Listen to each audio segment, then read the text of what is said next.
జాగ్రత్తగా చూసుకో. నీ పాత స్నేహితురాలుగా నిన్ను రిక్వెస్ట్ చేస్తున్నాను.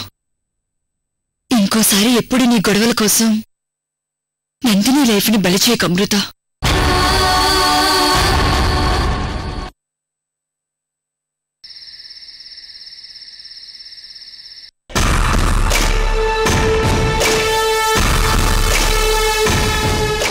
మీ అందరికీ ఏమైనా పిచ్చి పట్టిందా చక్రధర్?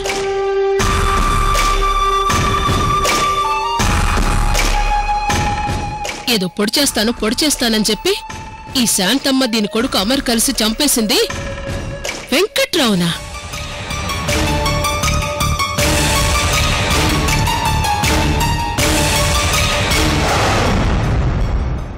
అసలు వెంకట్రావుని పొడిచి కొన ఊపిరితో వదిలేసిందే మేము. ఇందులో మీ తల్లి కొడుకులు చేసిన ఘనకార్యమేముందని? రేఖక్క, ఇక్కడ వెంకట్రావుని మీరు చంపారా లేక నేను చంపానా అన్నది కాదు ముఖ్యం. వెంకట్రావు గారిని చంపేశాక కథ ఎటు మలుపు తిప్పానా అన్నదే ముఖ్యం. ఏంటి మీరు మలుపు తిప్పేది? ఇదిగో చక్రధర్, నువ్వు నేను కూడా మొదట్లో ఇలాగే అలా మలుపు తిప్పుతాను ఇలా మలుపు తిప్పుతానని తొడలు కొట్టుకున్న వాళ్ళమే. కాని చివరికి ఏమైంది? ఇద్దరం కలిసి ఆ అమృత ముందు బోర్లా పడ్డాం.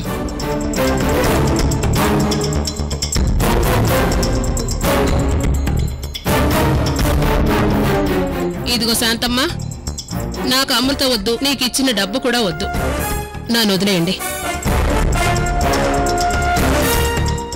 ఫ్యామిలీ డ్రామాలని చెప్తుంటే ఏదో అనుకున్నాను. ఆ వెంకట్రావుని చంపేసి ఏదో పెద్ద వీరుల్లా వచ్చారు ఇక్కడికి.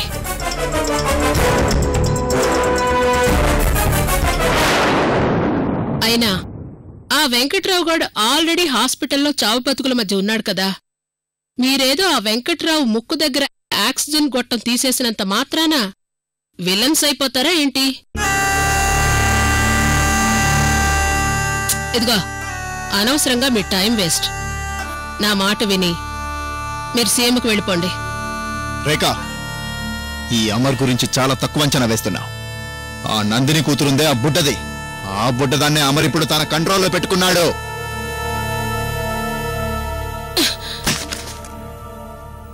వారిని దుంపదేగా అమృతని టార్గెట్ చేస్తానని చెప్పి దాన్ని కంట్రోల్లో పెట్టుకున్నాను దీన్ని కంట్రోల్లో పెట్టుకున్నా అంటావేంట్రా? ఇదిగో చక్రధార, నాకు ఈవిడెవ్వరం ఏం అర్థమే చావటల్లా. ఈ రేఖ అమృతకి శత్రువా లేక మనకు శత్రువా?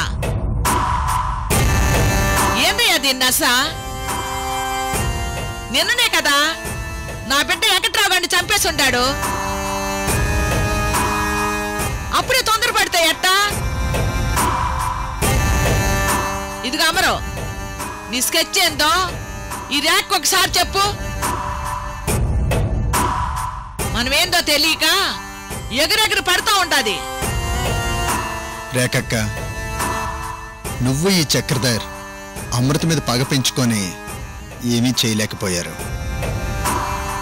కనీసం మేమే ఏదో ఒకటి చేసి ఆ అమృతకి చెక్ పెట్టేంతవరకైనా కాస్త ఓపిక పట్టాలి. ఇంకా ఇప్పుడు ఓపిక పట్టే టైం లేదు. ఇప్పటికే చేజింగ్లు, కిడ్నాప్లు, మర్డర్లు అన్ని ఎమోషన్స్ వాడేశాం. నువ్వు వాడే కొత్త ఎమోషన్ ఏదైనా ఉంటే ముందు అది చెప్పు. ఆ పిల్లని నీ చుట్టూ తిరిగేలా చేసుకున్నావు సరే, ఆ నందినికి మొగుడు కూడా లేకుండా చేశావు అది సరే. దానివల్ల మన కొరిగేదేంటి? అక్కడే పొరబడుతున్నావు రేఖ. వెంకట్రావు చావుకి పాప నాకు దగ్గర అవ్వడానికి మధ్య చిన్న లిటికేషన్ ఉంది. అదేంటంటే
ఇది మ్యాటర్. ఇప్పుడు అర్థమైందా? ఆ వెంకట్రావు గారిని అడ్డు తొలగిస్తే మనకి ఎన్ని ప్రయోజనాలుంటాయో. బాగా అర్థమైంది. ఇదిగో శాంతమ్మా, నువ్వు నీ కొడుకు బాగా ముదిరిపోయారు.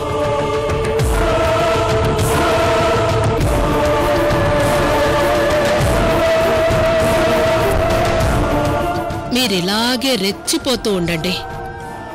ఏ రోజుకైనా ఆ అమృత మన కాళ్ల బేరానికి వస్తుంది.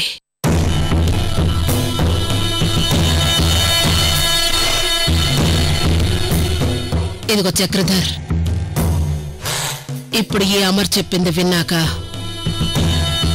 నువ్వు కలలుగన్న రోజు తప్పకుండా వస్తుందనే నమ్మకం కలుగుతోంది. అందుకే కదా రేఖ, ఎక్కడో రాయలసీమలో ఉన్న ఈ అమృత రక్త సంబంధాన్ని ఇక్కడికి తీసుకొచ్చాను. దాని రక్త సంబంధంతోనే దాన్ని ముప్పు తిప్పలు పెట్టించబోతున్నాను. వసే అమృత!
ఇదిగో ఈ పూలు నీకోసవే. చక్కగా చీర కట్టుకొని ఈ పూలు పెట్టుకో. ఏంటి నేను పొద్దున్నే చీర పూలంటున్నావు? ఈ రోజేమైనా అకేషనా? పూలు పెట్టుకోవడానికి చీర కట్టుకోవడానికి అకేషనే ఉండాలా ఏంటి? పైగా ఇప్పుడు నీకున్న సమస్యలన్నీ తీరిపోయాయి. నీ ఉద్యోగాన్ని కూడా నువ్వు తిరిగి దక్కించుకున్నావు. ఇంతకంటే మంచి అకేషన్ ఏముంటుంది మనకి? ఇదిగో శర్వాణి, నీకు రోజు చెప్తూనే ఉన్నాను, మళ్ళీ ఇప్పుడు కూడా చెప్తున్నాను. ఇప్పుడు నువ్వు తిరిగి యూనిఫామ్ వేసుకోవడం అంటే ఆల్మోస్ట్ నీకది పునర్జన్మ లాంటిది.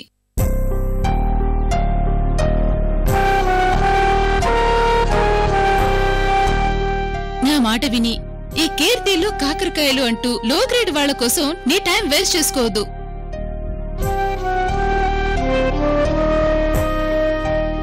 సమయానికి ఆ రోజు అమృత కోర్టుకు రాకపోయుంటే ఆ లాయర్ రమణ ఆ కీర్తి కుంభకైపోయినందుకు నువ్విప్పుడు జైల్లోనే ఉండే పరిస్థితి వచ్చేది.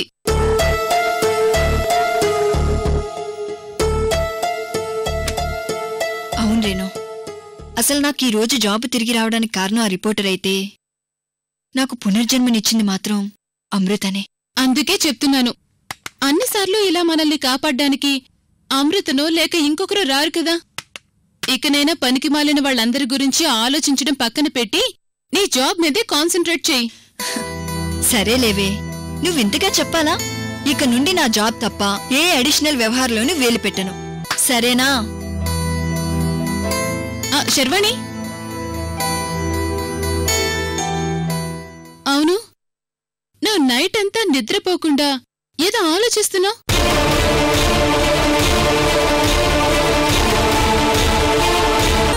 నేనెప్పుడు చూసినా నువ్వు మెలకుతోనే కనిపిస్తున్నావు. దేని గురించి ఆలోచిస్తున్నావు? అయితే మీరు నన్ను పెళ్లి చేసుకుంటారా? పెళ్లి చేసుకుంటారా? పెళ్లి చేసుకుంటారా? పెళ్లి చేసుకుంటారా? పెళ్లి చేసుకుంటారా? పెళ్లి చేసుకుంటారా? ఆలోచించడానికి ఏముంటుంది రేణు? ఎందుకో నైట్ నిద్ర పట్టలేదు అంతే. సమస్యలన్నీ క్లియర్ అయిపోయాక ఇంకా నిద్ర పట్టకపోవడానికి ఏముంటుంది శర్వాణి? శర్వాణి, నువ్వు నా దగ్గర ఏమైనా దాస్తున్నావా? చచ్చా, అలాంటిదేం లేదు రేణు. ఇదిగో నువ్విలా క్రాస్ ఎగ్జామినేషన్ చేయడం మానే. అవును, కాఫీ తాగుతూ న్యూస్ పేపర్ చదువుదామంటే పేపర్ కనిపించడం లేదు. ఈరోజు న్యూస్ పేపర్ రాలేదా? ఎందుకు రాలేదు? కాకపోతే పేపర్ వాడు బయట పేపర్ విసిరేసి వెళ్తాడు కానీ ఇంట్లోకొచ్చి పెట్టి వెళ్ళాడు కదా.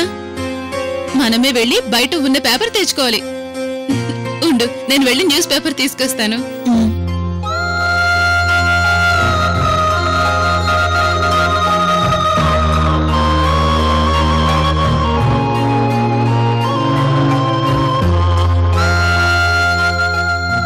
నువ్వు చెప్పేది నిజమే రేణు.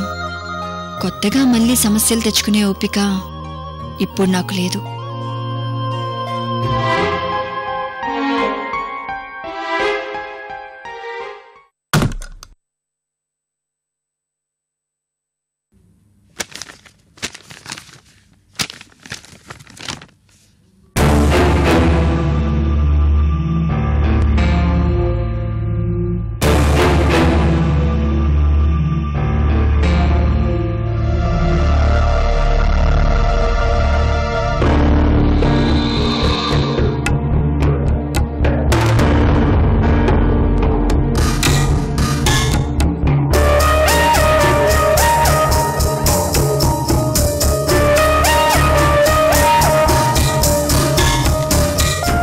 సారీ.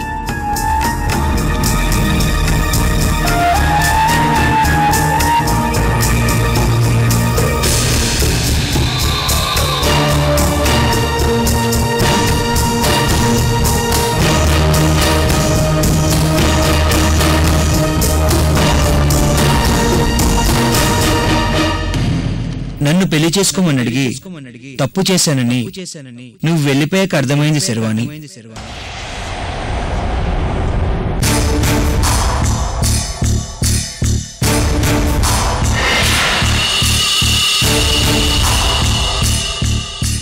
నేను అలా మాట్లాడి ఉండకూడదు. మీ లైఫ్ రిస్క్ లో ఉన్నప్పుడు సేవ్ చేశానని దాన్ని అడ్డు పెట్టుకుని నీ మెడలో 3 ముళ్ళు వేయాలని నేను ఆలోచించి ఉండకూడదు.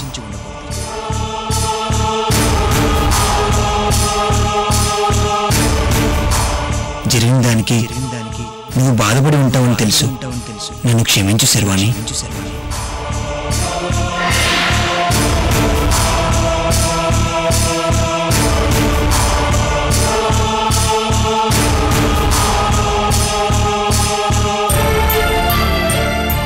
శర్వాణి,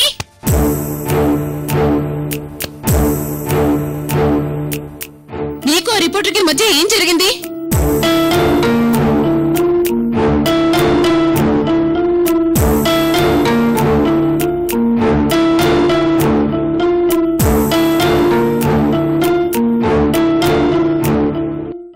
రేణు, ఆ విషయం నీకెలా తెలుసు?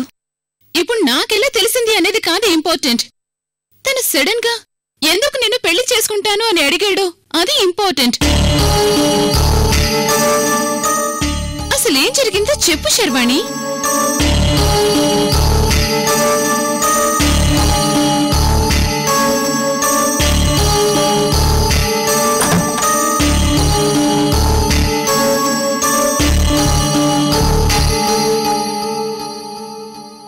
అయితే మీరు నన్ను పెళ్లి చేసుకుంటారా? పెళ్లి చేసుకుంటారా? పెళ్లి చేసుకుంటారా? పెళ్లి చేసుకుంటారా? పెళ్లి చేసుకుంటారా? పెళ్లి చేసుకుంటారా?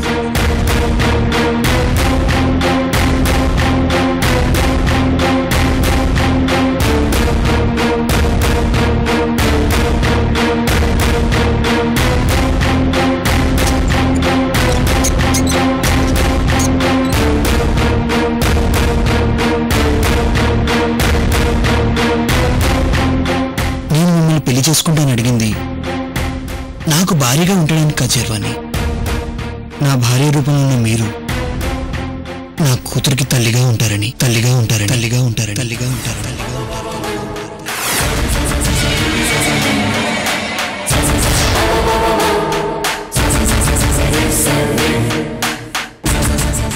శర్వాణి, ఇది చాలా సెన్సిటివ్ ఇష్యూ. ఇలాంటి వాటిని లైట్ గా తీసుకుంటే అవతల లైఫ్ లో డిస్టర్బ్ అవుతాయి. రేణు, ఇంతకు ముందు నువ్వే చెప్పావు కదా, ఇక నుండి కొత్త తలనొప్పులు పెట్టుకోకుండా డ్యూటీ మీదే కాన్సంట్రేషన్ చేయమని. పైగా నాకీ ప్రేమలు పెళ్లిళ్ళు గిట్టవని నీకు తెలుసు కదా రేణు. ఇప్పుడు విషయం తెలియాల్సింది నాకు కాదు శర్వాణి, ఆ రిపోర్టర్ కిరణ్ గారికి. దేని గురించేనా నువ్వు నైట్ అంతా ఆలోచిస్తున్నావు?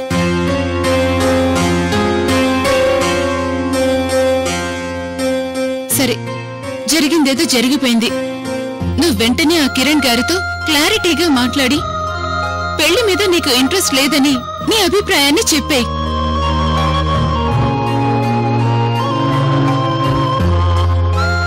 పాపం, అతని లైఫ్ ని సేవ్ చేశాడు. అలా అని నువ్వు తన్ని పెళ్లి చేసుకోమని చెప్పడం లేదు, కనీసం తనకి ఆన్సర్ చెప్పమంటున్నాను.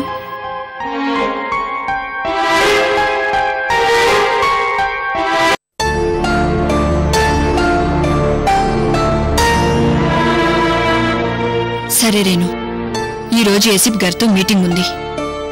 రేపు వెళ్ళి తనని కలిసి నా మీద ఎక్స్పెక్టేషన్స్ పెట్టుకోవద్దు, సారీ అని చెప్పేస్తాను. సరే, నీకైతే ఒక క్లారిటీ ఉంది కదా. ఇంకా నువ్వు దీంట్లో డీప్ గా ఆలోచించడానికి ఏమీ లేదు. పద, మనం బ్రేక్ఫాస్ట్ చేద్దాం.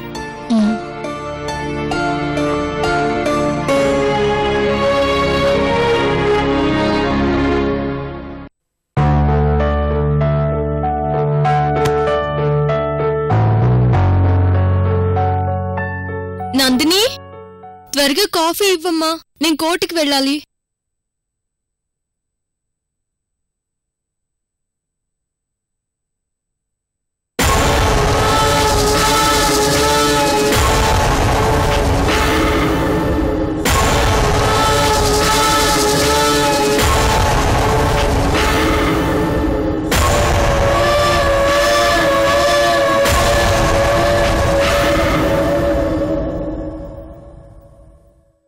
ఏమైంది నందిని?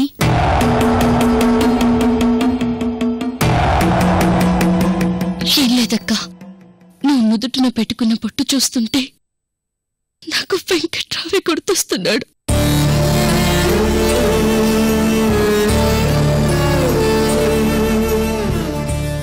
ఏ ఆడపిల్లకైనా పసుపు కుంకుమలే హరు ప్రాణం అంటారు. ఇక నుండి నాకు ఈ అద్దంతో పని లేదక్కా.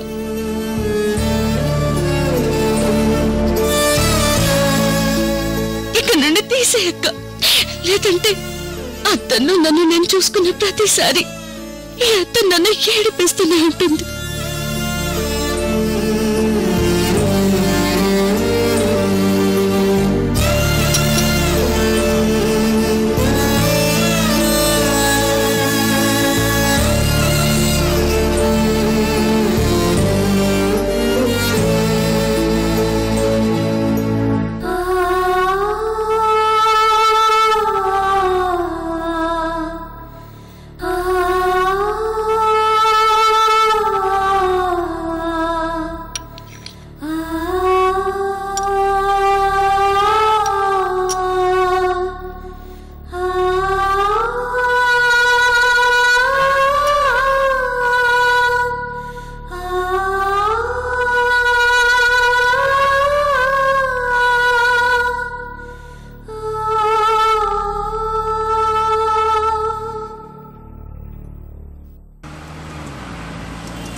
మామయ్య గారు, వెంకట్రావు చనిపోయి ఎక్కువ కాలం కూడా కాలేదు.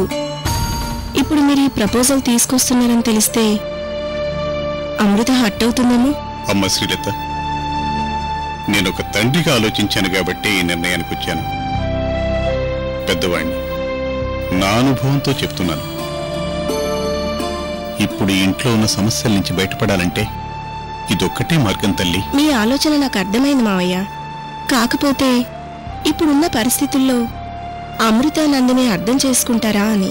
అర్థం చేసుకునేలా చెప్తే అమృత తప్పకుండా ఆలోచిస్తుందమ్మా.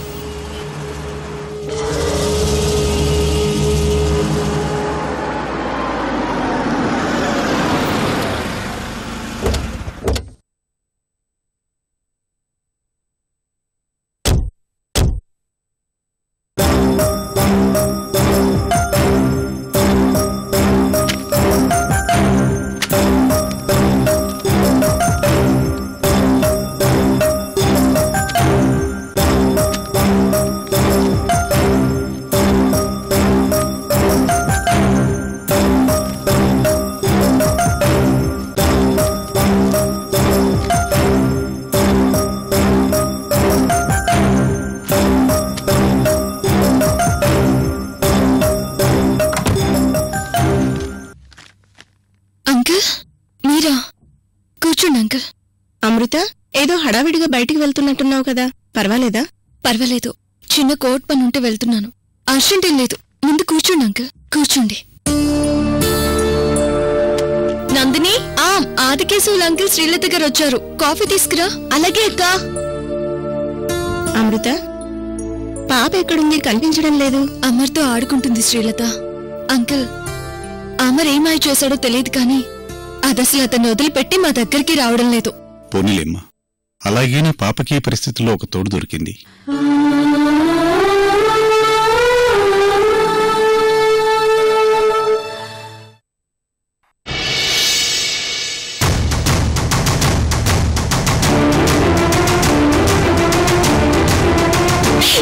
పాపకి యాక్సిడెంట్ జరిగిందక్క.